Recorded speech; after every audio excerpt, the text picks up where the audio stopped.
Let's have some fun with content moving and content filling. And for this, let's open up Horsey.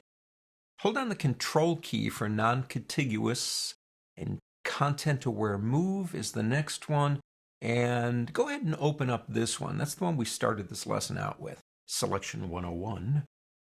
Those three. Go ahead and select all three and double-click, and there they are. Let's start with this one. Now, in the first lesson, I removed the cloud. I didn't show you how I did it, but I did. So let me show you how exactly I did that. Number one, we're going to do what's called a content-aware fill. Now, it is not new, but it has been improved. Not in how we use it, but in what it interprets.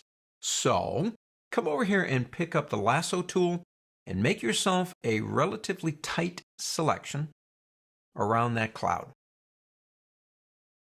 Come all the way up here, and then come down. All the areas you want to change. Come around just like that. Now, we can't press delete, because if you press delete, we are on the layer called farm. It's not a background. And if I press delete, it's basically just going to do that.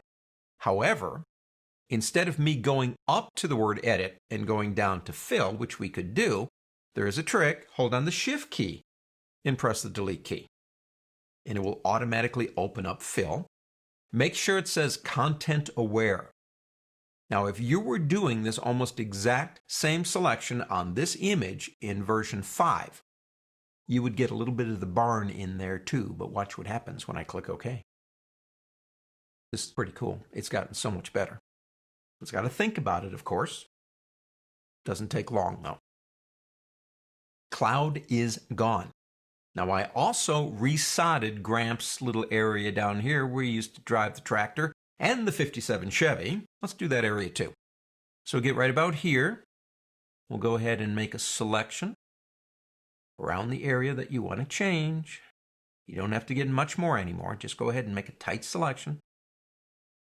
Shift, delete, content aware, click OK.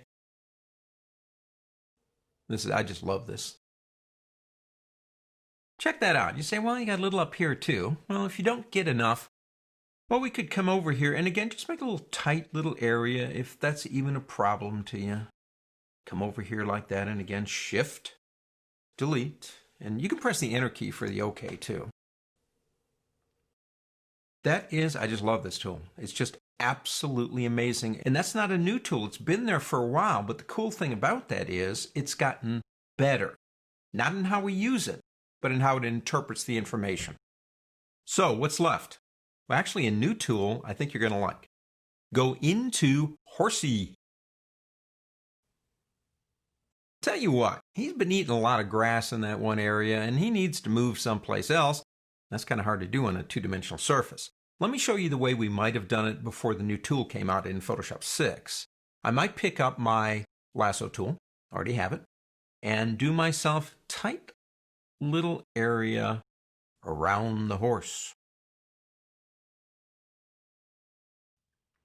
That's a little bit shy in his feet, I think. I'm going to use my down arrow key to move that down a little bit and yet still keep my distance up here. We could move him now that he's selected, but a smarter way to do this is press Control-J. Control-J will make a copy of a layer, or it will make a copy of a selection within the layer, and that's what we just did. We made a copy of Horsey. And if we come over to our Move tool and select the layer with the horse in it, we could move him over, trot him over someplace else. Maybe put him right about there. Try to line up those little furrows. We could then use the clone stamp tool, and I always am very careful about doing things like that in a separate layer.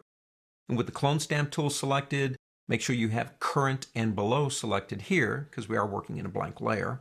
And you come over here, maybe pick up some of the stuff right about here, and then come over, watch how it matches. I like that feature. You can kind of watch it and see if we can just kind of get some of that stuff done.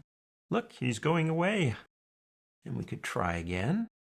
Let's actually come down here and Alt-click there and see if we can match that up. Now, I'm doing this kind of quick, but actually, you could do it. I got more of the horse here, don't I? Let's go ahead and fix that. Not too bad, really, when you think about it, but it did take a few minutes to get there. Well, let's do this. Through the magic of history, let's take us back to the beginning, and let's look at the new tool. Start out by selecting what you want to move. And again, you don't have to be tight, but don't be too generous. Something like that. Come over here. This is the new tool. It's called the Content-Aware Move tool. Grab Horsey and trot him over to here. Then let go. To me, this is a combination of Content-Aware Fill along with the new Move, because not only was the horse moved, but the area where the horse was is filled in. That's pretty cool when you think about it. Let me show you one more feature of Content-Aware Move by going to this image right here. Now, just real quick, I want to make that area right here bigger. I've got more animals. I need a bigger fenced-in area. So I'm going to pick up my rectangle tool here for marqueing and select something about like that. Pick up your Content-Aware Move tool, but change the mode from Move to Extend. And then come over here, grab, and drag it.